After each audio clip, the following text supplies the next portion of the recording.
Today's reading, the first reading and the gospel, they both call us to grow in humility. And a professor once said,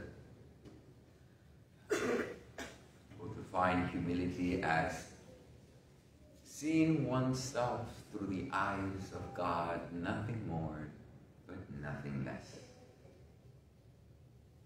See oneself through the eyes of God, nothing more, but nothing less either. There's such a thing as false humility, an unhealthy way of putting oneself down. No, it's not to go beyond who you really are in the eyes of God, which in the end you are beloved of God, a child of God, but not to go any less. Often we whip ourselves and put ourselves so down that God often suffers and cries out and often challenges, don't treat yourself like that. You don't have to. I love you. You're my child. So humility is to see oneself as through the eyes of God, nothing more and nothing less. Pride, beginning of our original sin, to think ourselves as gods. Pride. The antidote of pride, humility. Therefore, the necessity to grow in humility, to deal with the root cause of our own sinfulness, pride, from its beginning, Adam and Eve wanting to be like gods. Now I'm going to go a little bit deeper in regards to a specific type of pride. And it's a pride that really has become a pandemic. And so often we are so infected by it and are blinded to see that we suffer from this great disease of being so prideful of our intellect, of our human capacity to understand that. Indeed, there's great cause for celebration, because with our human capacity to think, to reason, our intellect has led us to the moon and back, has developed technology.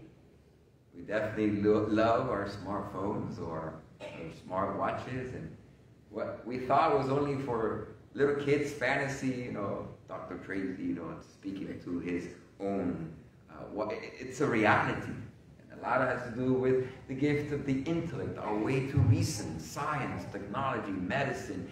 We really have advanced incredibly thanks to our intellectual capacity. But careful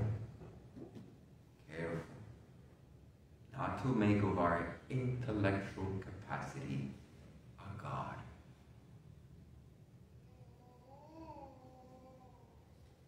We all have a family member who struggles with the faith. We ourselves struggle with the faith.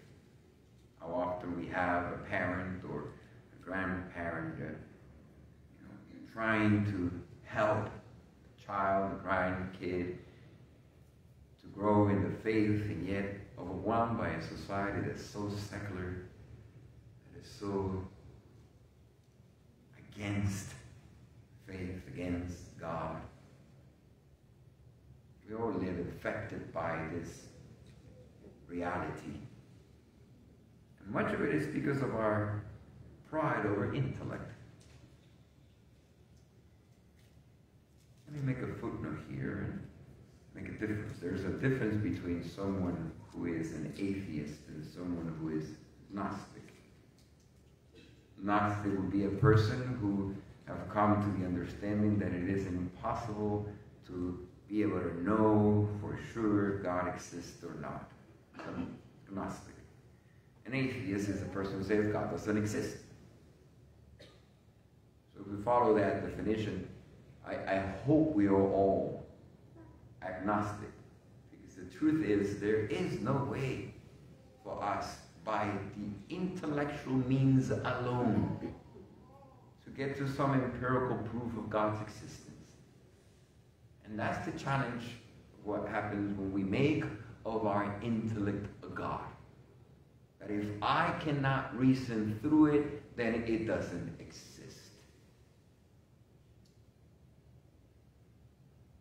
If we had the capacity to intellectually prove God's existence, then we ourselves would be gods. So careful not to make of our intellect, our great faculty of reasoning, to be our God, and to get caught up in the pride of our own human intellect. We all have a loved one who's struggling with the faith. We all struggle with our faith. Let me tell you, it will be impossible not only for that person to find God by means of intellectual reasoning alone, but it will be impossible for you to convince him or her otherwise, because by intellectual capacity, by reasoning, by logical arguments alone, it will be impossible, because God is much greater than our capacity to think. So we need a humility, a renewed humility in ourselves, in our society, in the world. Humility before God, knowing that my human capacity, our human capacity, has its limitations. Think of ourselves no more, no less than as to the eyes of God.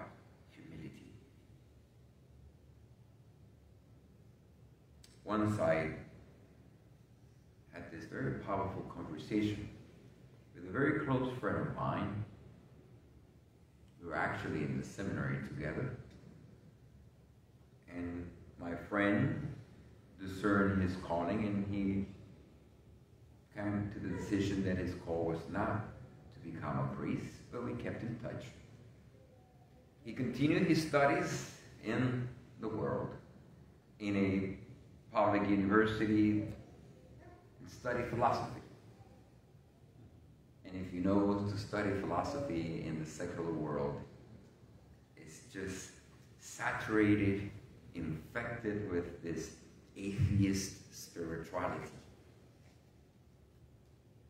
And sure enough, he made of intellect his new God and went on search for an undoubtable proof of God's existence, as many have tried to do. And in the frustration of being unable to find some empirical, undoubtable, intellectual proof of God's existence, he was left in despair. Why? Because we are created to contemplate the truth. And when we're not able to, we just despair. As one who goes hungry, thirsty for that which is created to be fed upon, and in not having it, it dies of hunger and thirst. And me and my friend, we often went on trips. We went to a trip to Puerto Rico, where I'm from. It was him, it was my sister, it was me. We went to this place, Charco Azul. And then it's a beautiful river, and we saw the little trails for a little rock where you could jump into the river. So, that looks like fun. So little trail, we got in the rock and we jumped. The water is a little muddy, so you don't know how deep it is. So you're taking a risk. You may jump and hit a rock somewhere or the bottom is not that deep. Who knows? But because there was a little trail, that means a lot of people jumped, so I guess it's okay. So we jumped and it was fun. Then we saw another little trail a little bit higher, and you know how it is. A boy gotta be a boy. And mommy was not there. So we go to this little higher little mountain, you know. And there's a trail, so I'm assuming other people have done this. So I look, and I jump, thank God there was not a rock in the bottom, or it was deep enough. I really don't know, still don't know how deep it was because I never touched the bottom. But it's always a risk. So then my friend followed, oh, this is great. My sister followed, oh, great. And of course, there's always a higher spot with a less least frequented path, but nevertheless it was a little path. And a really high spot. Of course, you know, here I go. Go up even higher. By this, my sister, family member, loved one, said, no, I don't think it's a good idea. Concern for a loved one. I don't know, Carlos, be careful. And my friend, the intellectual one, oh bro, the angle from where you're jumping and the distance between the height and the place where you will have to jump, you really will have to, I think it's not logical to make this jump, blah, blah, blah, blah. For those who know me, sometimes you just got to jump. And sure enough, scared, but I have to.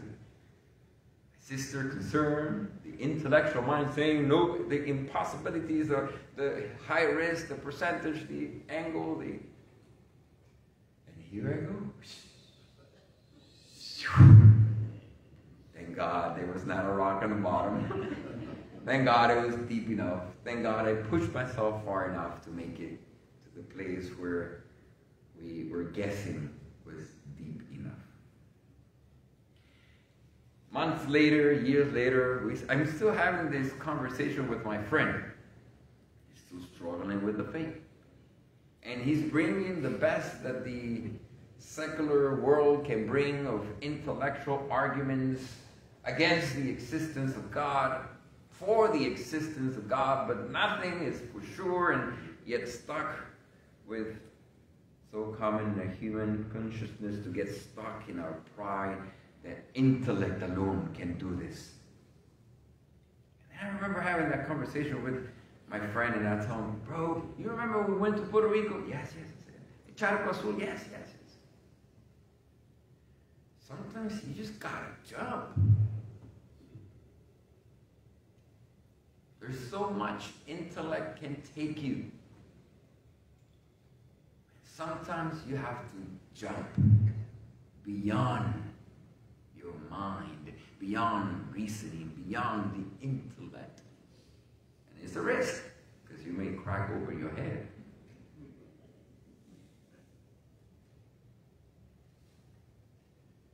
Months after that, probably years, I can't remember how long it took. We will call each other once in a while, catch up. And in one of those conversations, he called me and said, hey bro, how are you? Oh, doing good. And then he says, bro, I jumped. We knew what that meant. And indeed he jumped, and my goodness, he's been flourishing and continues to flourish. Married, 3 girls now, a 4th one coming. Director of religious education, professor. He's really thriving. And as I was recalling that story, I was also recalling a quote from John Paul II, great saint John Paul II, in his encyclical letter, Fides et Ratio, which speaks about faith and reason. Not just reason alone, but faith and reason. And he speaks of, yes, the importance of reasoning, but the necessity of faith, which goes beyond just our pride of thinking that our reasonings are good enough, that intellect is sufficient, that just with human collective reason we could accomplish great. We can, but it has its limitations, and we must be humble about it. Reason needs to be complemented by faith.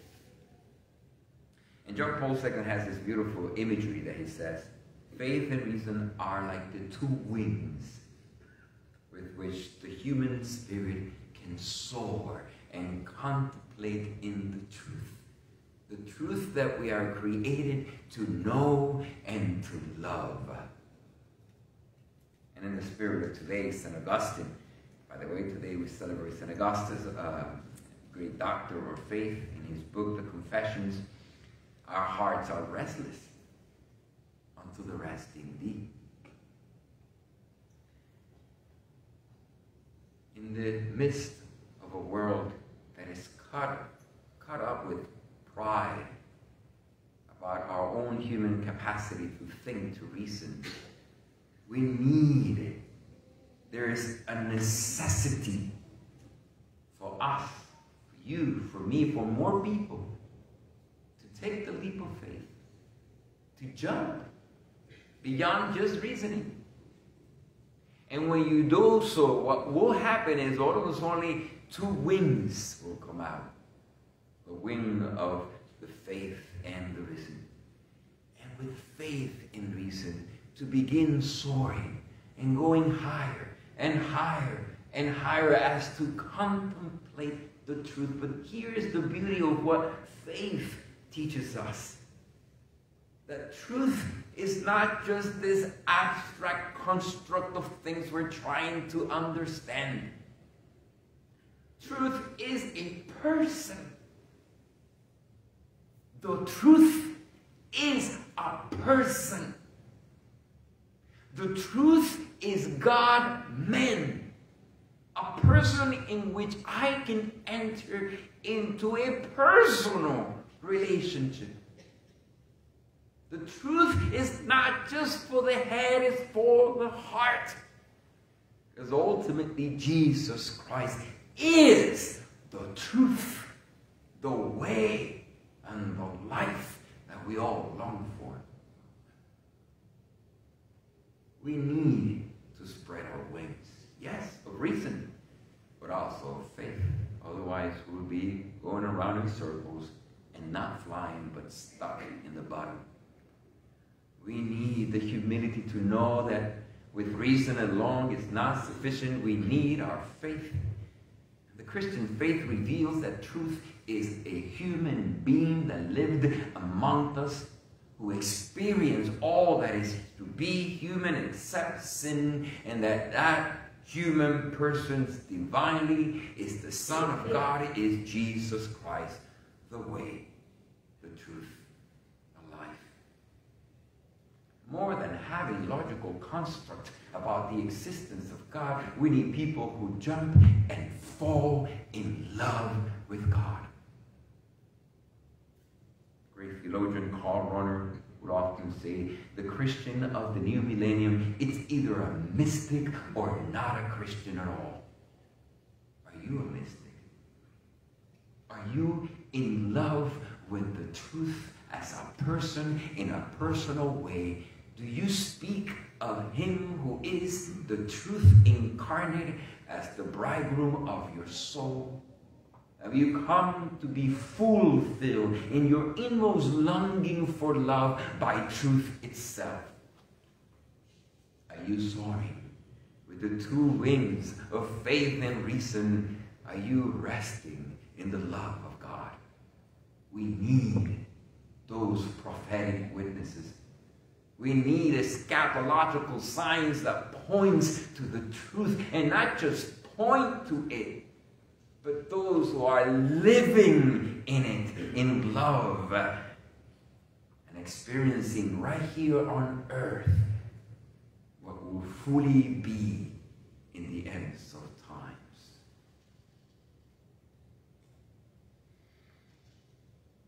Scripture calls us to be humble.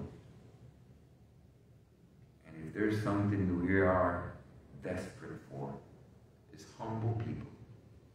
Come to acknowledge that by intellect and reason alone will not suffice to fulfill our inmost desires. I hope that you are one of those who jump. I hope you are one of those who spread wings. I hope you are flying ever higher to the heavens and become a witness who Jesus Christ is. The truth, the way,